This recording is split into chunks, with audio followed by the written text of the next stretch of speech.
tous. Je suis serviteur de Dieu et avec l'aide du Saint-Esprit, je veux vous parler de Jésus, le Fils de Dieu, et partager son message de délivrance et de bénédiction. Au travers de quoi? Bien de cet évangile sans contour. C'est l'évangile sans falsifier la parole de Dieu, sans masque, en proclamant la vérité. Parler dans la réalité de notre monde d'aujourd'hui, parce que les jours sont mauvais et beaucoup de choses partent à la dérive. Des esprits de confusion agitent notre monde en engendrant beaucoup de souffrances, de méchanceté, d'injustice. Mais je puis vous assurer que l'Évangile est la seule bonne nouvelle qui nous parle d'un royaume, le royaume de Dieu.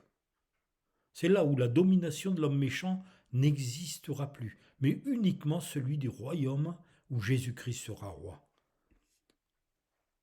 Une question avait été posée par un homme politique à l'époque à Jésus, alors que ces mêmes religieux qui avaient amené Jésus devant lui, ils l'avaient amené pour le juger, le crucifier. Il s'appelait Pilate. Et Pilate lui avait posé cette question. Mais es-tu le roi des Juifs? Et Jean nous explique au chapitre 18, versets 37 et 38, en nous donnant la réponse de Jésus, les mêmes paroles de Jésus. Pilate lui dit, tu es donc roi? Et Jésus lui a répondu, tu le dis, je suis roi. Je suis né et je suis venu dans le monde pour rendre témoignage à la vérité. Quiconque est de la vérité écoute ma voix. Alors Pilate lui a répondu, mais qu'est-ce que la vérité? Qu'est-ce que la vérité? Et Jésus lui a répondu, mon royaume n'appartient pas à ce monde. Si mon royaume appartenait à ce monde, eh bien mes serviteurs auraient combattu pour empêcher qu'on me livre aux autorités juives. Mais non, mon royaume n'est pas d'ici-bas. Ça, c'est une vérité sans contour. Et pourquoi? Eh bien, pour nous faire avancer, parce que c'est une nécessité. N'oubliez pas que le seul chemin, le chemin direct, clairement exposé, qui a été ouvert, eh bien, et ce chemin, c'est Jésus. Et Jésus lui-même l'a dit, je suis le chemin, la vérité et la vie. C'est le seul chemin qui conduit à Dieu, son Père. Aucun homme, aucune religion, aucune personne ne peut nous conduire à Dieu si ce n'est Jésus. Ça, c'est l'évangile sans le contourner. C'est le message de cette bonne nouvelle que Jésus est venu apporter sur cette terre. Il est venu pour faire connaître son Père. Et c'est cette même bonne nouvelle que le Saint-Esprit, après que Jésus soit remonté au ciel, s'est assis à la droite de Dieu, et ce Saint-Esprit qui a été envoyé, eh bien, a continué par la bouche de ses serviteurs à transmettre aujourd'hui à notre génération qui est aveuglée, qui est perdue et qui est en souffrance, sans déformer ni changer la vérité. Que ce message contient, pourquoi? Parce qu'il est toujours actuel et précis. Il est toujours efficace avec la même puissance, parce que Dieu ne change pas. Il nous aide par son message et son amour à bâtir notre vie. Mais comment bâtir votre vie? Là encore, Jésus l'avait dit dans Luc 6, verset 48, il raconte que quelqu'un qui bâtit sa vie, il est semblable à un homme qui, bâtissant une maison, a creusé, écoutez bien, il a creusé profondément et a posé sa fondation, le fondement sur le roc. Et un jour, une inondation est venue et le torrent s'est jeté contre cette maison, sans pouvoir l'ébranler parce qu'elle était bien bâtie. Sur quoi votre vie est-elle bâtie? Est-ce que votre vie est bâtie sur Jésus? Réfléchissez, si Jésus reste le même, cela signifie que nous pouvons bâtir notre vie avec une assurance, car nous pouvons croire que son amour ne change pas, sa puissance n'a pas diminué, il est toujours capable de guérir les malades, de nourrir les affamés, de pourvoir à chaque besoin. Jésus est Dieu, il est le Fils de Dieu. Pas de déformation, ni d'artifice, ni de retour en arrière. Et par cette foi, nous avons l'assurance qu'il a été déjà exaucé, qu'il a déjà exaucé nos prières, avant même que nous lui demandions ce auquel nous prions.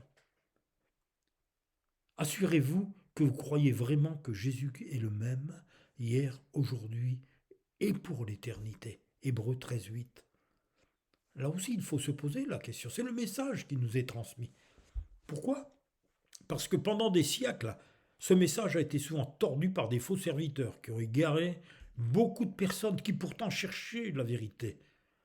Il y a eu des ténèbres pendant des centaines d'années. Mais aujourd'hui, dans cette journée, tout peut changer pour vous. Jésus, qui est le chemin, la vérité, la vie, veut toucher votre cœur et vous conduire, écoutez bien, dans la présence de Dieu. Dans la présence de Dieu. Ça, c'est l'évangile complet biblique qui est toujours actuel.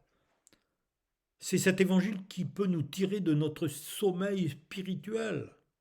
Peut-être allez-vous à l'église chaque dimanche, vous allez à toutes sortes de réunions, vous êtes en recherche, mais intérieurement, vous êtes en sommeil spirituel. Vous avez besoin que Jésus vous éclaire. Vous avez besoin parfois aussi, vous, d'être délivré de cette société indolente et indifférente envers Dieu. Beaucoup croient en Dieu. Ils savent que Dieu existe, ou alors d'autres ne croient en rien. C'est pourquoi? Parce que notre société est absorbée et conduite par des médias qui deviennent le maître à penser de milliers d'individus et qui provoquent un assoupissement calculé et bercent l'humanité par des religions humaines qui font plaisir aux oreilles à entendre, mais qui égarent ceux qui les écoutent, parce que c'est une fausse sécurité qui cautérise la conscience de ceux qui s'y réfugient. C'est vrai, ces faux enseignements pullulent. Nous devons le dire. Et ces faux enseignements guident les personnes vers des statues parfois et des idoles qui ont des yeux et qui ne voient pas. Le psaume 115 le disait d'ailleurs, parce que beaucoup de mais à quoi bon? Leur Dieu, que fait-il donc? Qu'est-ce qu'il fait ton Dieu? Nous avons envie de leur répondre comme le psalmiste, notre Dieu, il est au ciel et il réalise tout ce qu'il veut. Mais vous, avec vos idoles d'argent et d'or, qui ne sont que des produits fabriqués par les hommes, qui ont bien une bouche, mais elles ne soufflent le mot. Elles ont des yeux, mais elles ne voient pas. Elles ont des oreilles, mais elles n'entendent rien. Un nez, elles ne sentent pas. Elles ont des mains sans pouvoir toucher, des pieds sans pouvoir marcher. Et leur gorge n'émet aucun son. Et ceux qui les ont fabriquées deviennent comme elles. Ceux qui croient en elles sont aussi comme elles. Et quiconque met aussi sa confiance en elles, eh bien deviennent aveugles, insensibles, leur conscience devienne morte. Et il nous dira, faites confiance au Seigneur. C'est lui qui est notre secours et notre bouclier. Dans tout cela, ce que l'Évangile dévoile, c'est le véritable ennemi. Bien sûr, un ennemi qui est invisible, mais dont nous voyons un peu les actes. Et qui nous fait, l'Évangile nous fait connaître ses vraies positions pour le vaincre. Sachez que Satan est bien réel. Si vous ne croyez pas en Satan, au diable, vous êtes bien malheureux. Parce qu'un jour vous le verrez réellement si vous n'avez pas fait la paix avec Dieu. Satan utilise beaucoup de moyens séducteurs pour régner dans notre monde et l'empêcher de croire en Jésus. Croire en Jésus qui est le seul chemin, la vérité, la vie. Il n'y a pas 36 chemins, il n'y a pas 36 religions. Jésus n'est pas une religion, il est un nom, il est le Fils de Dieu. C'est le seul nom qui ait été donné parmi les hommes, parmi lesquels nous puissions être sauvés. Et 2 Corinthiens, chapitre 4, verset 4-6 dit « Mais ils ne croient pas parce que Satan, ce Dieu de ce monde, de ce siècle, a aveuglé leur intelligence. Ce Dieu les empêche de voir la lumière, diffusée par la bonne nouvelle, de la gloire du Christ, lequel est l'image même de Dieu. » En effet, dans notre prédication, écoutez-nous, ce n'est pas nous-mêmes que nous annonçons, mais c'est Jésus-Christ comme Seigneur. Quant à nous, nous déclarons être vos serviteurs à cause de Jésus. Dieu a dit autrefois que la lumière brille au milieu de l'obscurité. Eh bien, c'est lui aussi qui fait briller sa lumière dans nos cœurs, dans vos cœurs, pour vous donner la connaissance lumineuse de sa gloire divine, qui resplendit sur le visage de Jésus-Christ. Mais le voulez-vous? C'est un évangile sans contour. qui ne prend aucun moyen détourné et s'adresse directement au cœur de l'homme pour le mettre devant un choix primordial, celui de la vie ou de la mort, sans artifice, avec un langage vrai. Vous avez vu certainement le film des 10 commandements où vous en avez entendu parler. Moïse a entendu la voix de Dieu, il était présent lorsque le Seigneur a écrit sur le rocher ses commandements. Tout cela s'est notifié dans la parole de Dieu, dans la Bible. Et il a pu transmettre ses paroles au peuple à l'époque. Deutéronome chapitre 30 verset 19. Écoutez bien. J'en prends aujourd'hui à témoin contre vous, le ciel et la terre. J'ai mis devant toi la vie et la mort, la bénédiction et la malédiction. Mais choisis la vie, afin que tu vives, toi et ta postérité, tes enfants, tes petits-enfants. C'est un sujet important qu'il nous faut aborder et qui est souvent occulté même dans l'enseignement dans les églises. Et pourtant c'est la réalité, un ennemi invisible à nos yeux, mais bien réel quand nous voyons et constatons les dégâts qu'il occasionne dans le monde entier et dans notre société. Il a un nom, et il possède une véritable armée ténébreuse. Il est organisé. C'est Satan et ses chefs, ses principautés, ses esprits méchants et trompeurs, qui œuvrent dans ce monde de ténèbres.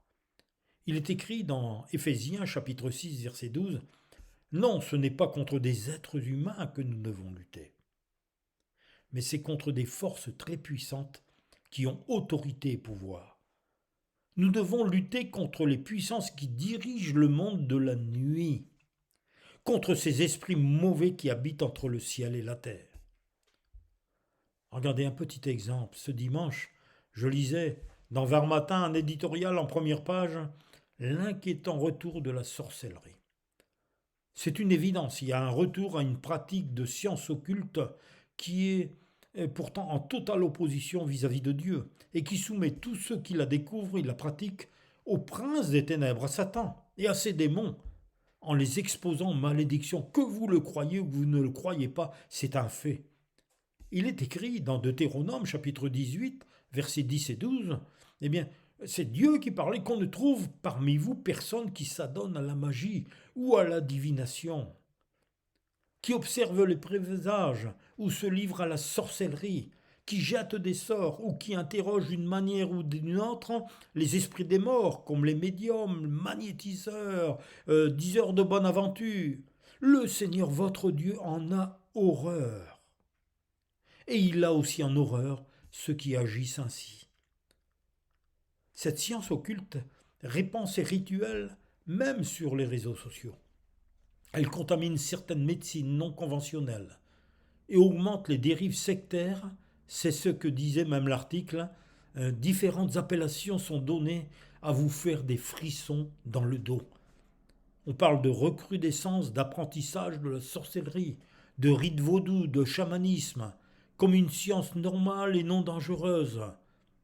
Et beaucoup d'adultes sont touchés, surtout une partie de très jeunes adolescents, influencés par le virtuel, et dans tous ces jeux avec des personnages occultes et fictifs qui les poussent à rechercher la force, le pouvoir, à entrer inconsciemment dans des rituels occultes.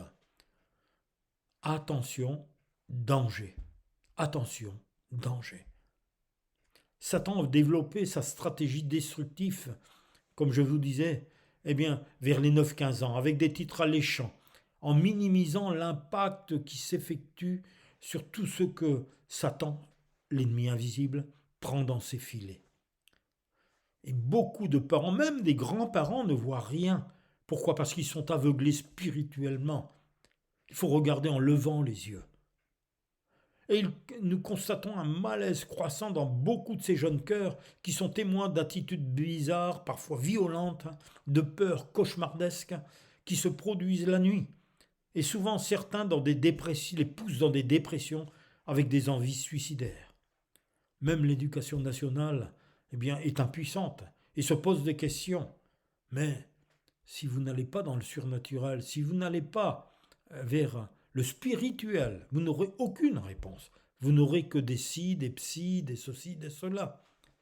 Mais devant ces phénomènes qui agitent son milieu et perturbant beaucoup de parents, beaucoup d'enseignants, Il faut revenir à la réalité spirituelle. Satan existe. Et c'est l'ennemi numéro un. L'ennemi public numéro un. De loin le plus dangereux avec son armée bien organisée de mauvais esprits. Ne rigolez pas. Comme les armées existent, il y a toujours une contrefaçon. Et dans le monde spirituel, il y a aussi, la Bible nous l'enseigne, une armée aussi spirituelle, où Satan était jeté du ciel avec un tiers des anges, de nombreux démons, et qui sont venus sur terre, qui ont été précipités sur terre. Et ces démons, bien, ce sont des personnes sans corps, bien réelles, méchantes, même pouvant aller au-delà de la barbarie comme nous l'avons vu dernièrement lors de l'attaque en Israël, où des choses innommables se sont passées, qui dépassent notre imagination. Et pourtant Jésus avait prévenu, il prévient. Il l'appelle le voleur, qui ne vient que pour voler, égorger et détruire. Tandis que lui, encore, il appelle, il dit, moi, je suis venu afin que les brebis aient la vie et qu'elle l'ait en abondance. Faut-il s'étonner lorsque des appâts alléchants sont diffusés en masse dans les médias? Sur les aires d'autoroute, même, on retrouve des cartons bien expliqués, dirigeant les enfants vers ces pratiques occultes. Regardez-le, soyez curieux de tout ce que vous avez devant les yeux et vous verrez combien de choses occultes sont mises à la disposition justement des jeunes et des moins jeunes. Même, on s'aperçoit que parfois des sujets sont même débattus et à la télévision et rendus comme un fait acceptable. Pourquoi? Parce que c'est dans l'air du temps, c'est la mode. Devenir une sorcière moderne. Faire le buzz en jetant une malédiction sur quelqu'un, repousser des attaques psychiques, repousser le mauvais œil, se venger de quelqu'un, ou alors trouver l'amour puissant. Les films de terreur, de violence, les films de magie, Harry Potter, les films diaboliques et les fêtes diaboliques comme Halloween. Réfléchissez un peu, allez voir jusqu'à la source de toutes ces choses. Mes amis, on ne joue pas avec ces choses-là. Et les chrétiens doivent faire très attention aussi de ne pas minimiser ces choses. Parce que ce sont des choses qui sont organisées par Satan et par ses légions de démons invisibles. Et il y aura des conséquences de plus en plus catastrophiques. L'occulte devient une banalité. Pourtant, rien n'est banal. Je vous le disais, organiser, penser, préparer, c'est comme un filet qui est jeté pour capturer ces jeunes et ces moins jeunes dans le monde des ténèbres. C'est une véritable toile d'araignée qui, avec ses fils presque invisibles et englués, prend dans sa toile tous ceux qui s'y précipitent imprudemment. Vous allez voir un guérisseur, vous allez voir une diseuse de bonne aventure, vous regardez des livres qui vous amènent de plus en plus loin dans ce monde de ténèbres, imprudemment. Et cela fait la même impression que comme l'araignée qui arrive et qui, avec son fil, entoure sa victime de ce fil invisible. Et au bout d'un moment, bien, elle les met de côté parce que ça y est, il est prisonnier. Il n'a plus qu'à savourer et à tuer sa proie. Les puissances mauvaises enroulent leurs victimes en liant leurs pensées par des liens solides. Ils sont comme paralysés avec l'impossibilité de se délivrer eux-mêmes. Eh bien, si vous êtes dans ce cas, si vous avez fait des choses comme cela, il vous faut revenir vers Dieu. Vraiment, vous frappez la poitrine en disant « J'ai péché contre le ciel et contre toi. Je ne suis même pas digne que tu viennes à mon secours, mais cet appel au secours, faites-le et venez vers lui. Faites un pas, faites des pas vers lui. Il vous attend les bras grands ouverts. » C'est là que Jésus intervient par sa parole toute puissante. Il brise les liens en neutralisant l'adversaire et en renvoyant libres les opprimés, les prisonniers. Heureusement, cette vérité dans la délivrance est devenue réelle et elle peut toujours être accomplie actuellement. Cherchez après un serviteur de Dieu qui croit et qui met en pratique cette parole, qui a reçu cette onction.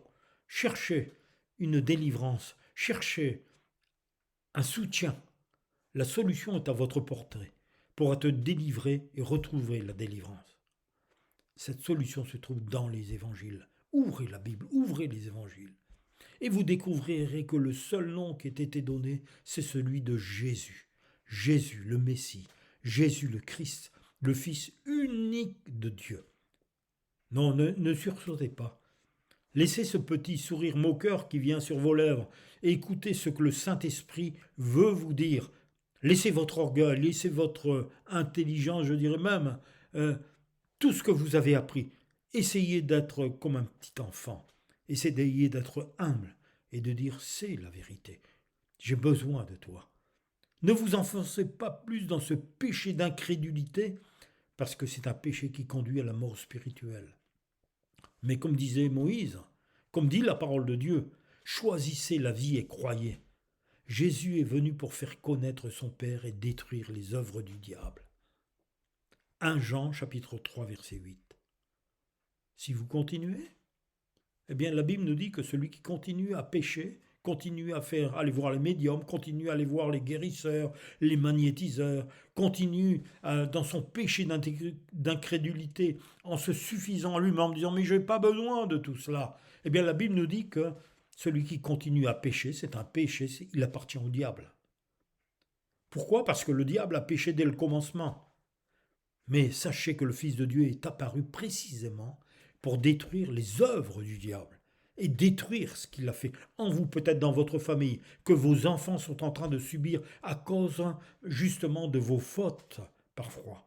À force de votre incrédulité, vous les conduisez dans une mauvaise voie. Ça, c'est l'évangile sans contour.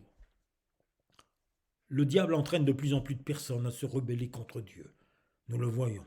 À transgresser ses commandements, à changer le mal en bien, le bien en mal.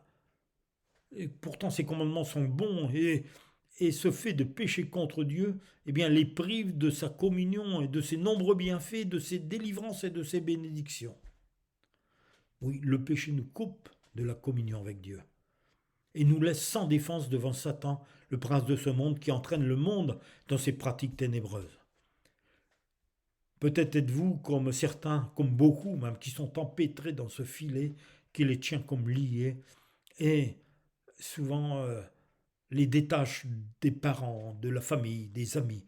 Ils sont en train de construire un mur et ils se retrouvent même parfois dans des groupes bizarres, asociaux et sont livrés à des démons qui les accompagnent dans la descente vers l'enfer.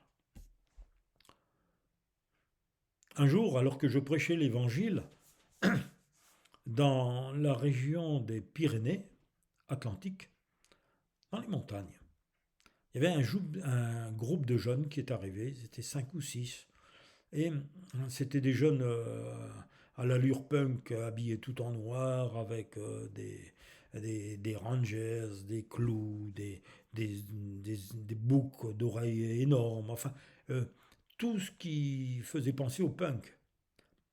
Et ces jeunes se retrouvaient en groupe et faisaient des expériences vraiment macabres.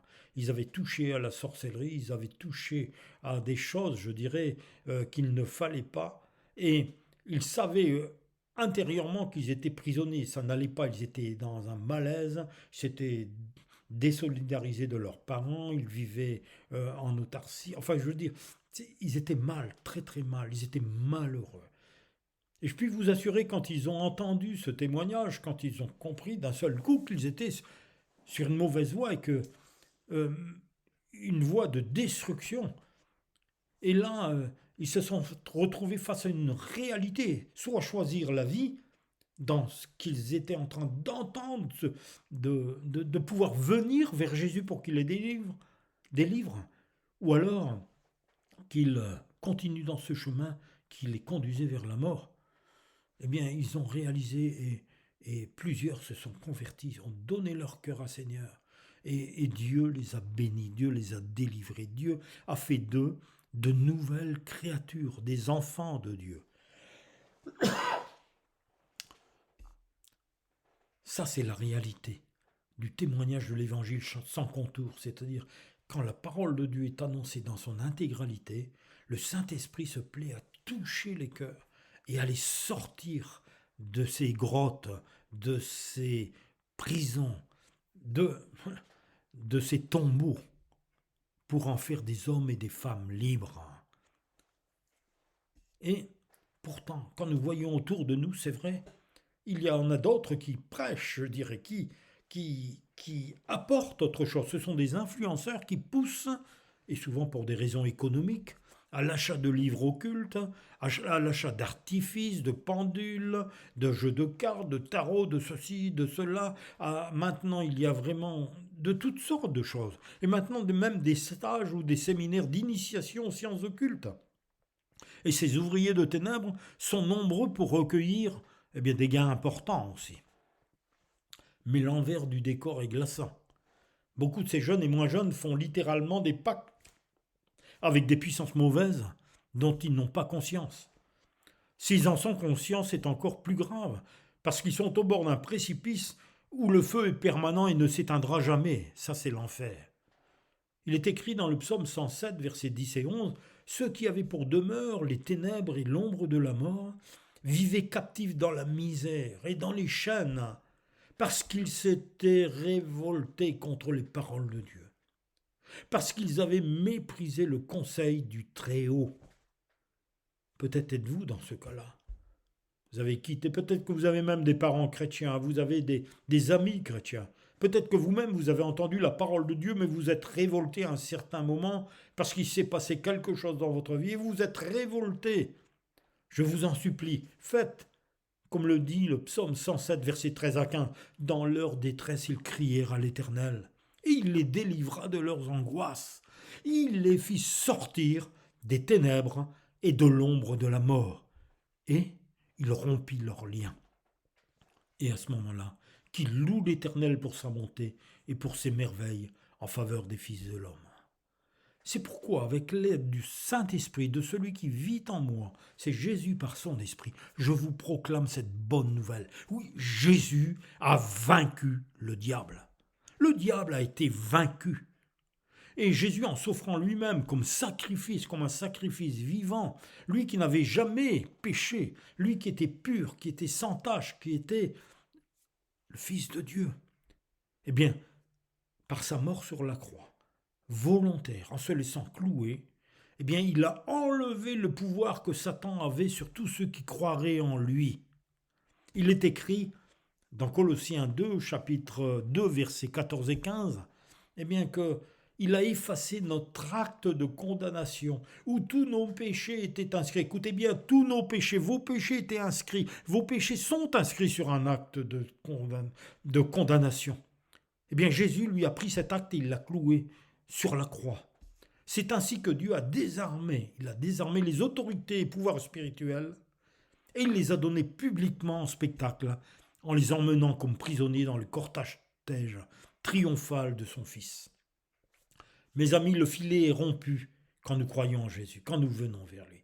Les liens sont coupés quand le sang de Jésus nous purifie de tout péché et que là nous devenons son enfant par l'action du Saint-Esprit qui nous fait naître de nouveau. Nous ne sommes plus esclaves du malin, mais vous devenez libres en Jésus-Christ. Et la parole de Dieu qui a été annoncée dans Luc 14, 18 et que le prophète Ésaïe avait dit aussi « L'Esprit du Seigneur est sur moi, parce qu'il m'a oint pour annoncer une bonne nouvelle aux pauvres. Il m'a envoyé pour guérir ceux qui ont le cœur brisé, pour proclamer aux captifs la délivrance et aux aveugles le recouvrement de la vue, pour renvoyer libres les opprimés. » C'est pour vous. Prions si vous voulez. Seigneur, tu connais les cœurs, Seigneur. Tu sais actuellement là où ils se trouvent en train d'écouter cette bonne nouvelle, Seigneur, de l'évangile sans contour. Je te prie, Seigneur, que tu touches leur cœur. Si il y a cet écho favorable, Seigneur, que tu touches leur cœur, Seigneur. Si quelqu'un est, qu'il soit en voiture, qu'il soit à la maison, qu'il soit en chemin, Seigneur, n'importe où en voyage, Seigneur, quelle que soit sa condition, Seigneur, si son cœur est touché, tu es en train de le toucher, qu'il puisse, Seigneur, s'arrêter quelques instants et rentrer en lui-même, dans son cœur, faire appel à toi. Dans leur détresse, ils ont crié à l'Éternel. Seigneur, je te prie, Seigneur, de toucher les cœurs. Je te prie, Seigneur, de les toucher à salut, Seigneur, de faire ton œuvre, Seigneur, de vie nouvelle en eux. Cher Saint-Esprit, visite-les, remplis-les de ta présence. Fais-leur comprendre, Seigneur, que en cet instant, tous leurs péchés, tout cet acte de condamnation où leurs péchés sont inscrits peut être cloués à la croix et qu'ils puissent repartir libres, libérés. Et la paix de Dieu, eh bien, grandira, viendra dans leur cœur et leurs cœurs seront en paix, Seigneur, parce qu'ils savent, ils sauront qu'ils sont à toi, qu'ils t'appartiennent. Je t'ai prié, Père, au nom de Jésus. Eh bien, qu'il en soit ainsi, Seigneur. Qu'il en soit ainsi, ça fait selon ta parole. Tu dis dans ta parole que tes paroles, Seigneur, ne reviennent jamais à toi sans avoir fait ton effet. Je le crois, Seigneur, et je te dis merci. Amen.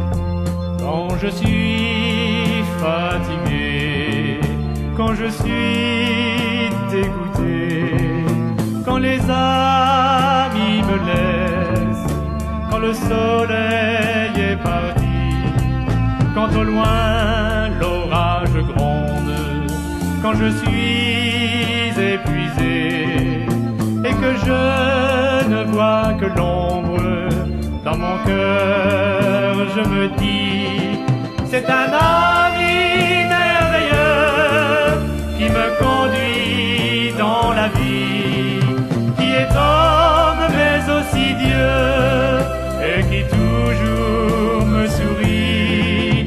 Et puis quand plus rien ne va, il met sa main dans ma main, il me guide dans ses voies et sans cesse il me soutient.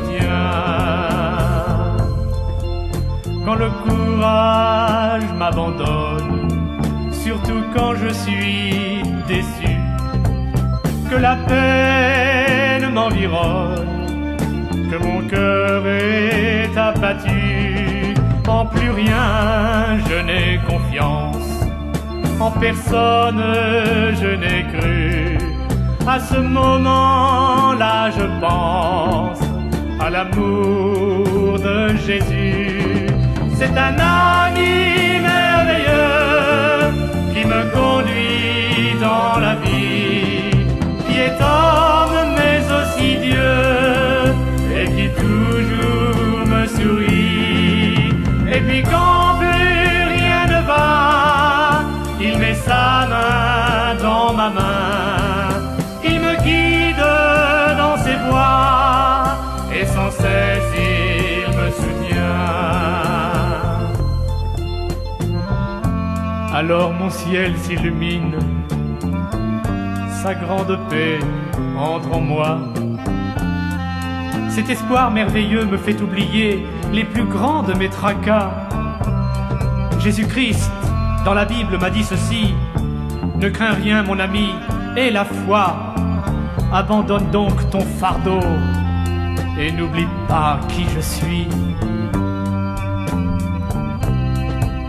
C'est un ami merveilleux qui me conduit dans la vie, qui est homme mais aussi Dieu et qui toujours me sourit. Et puis quand plus rien ne va, il met sa main dans ma main,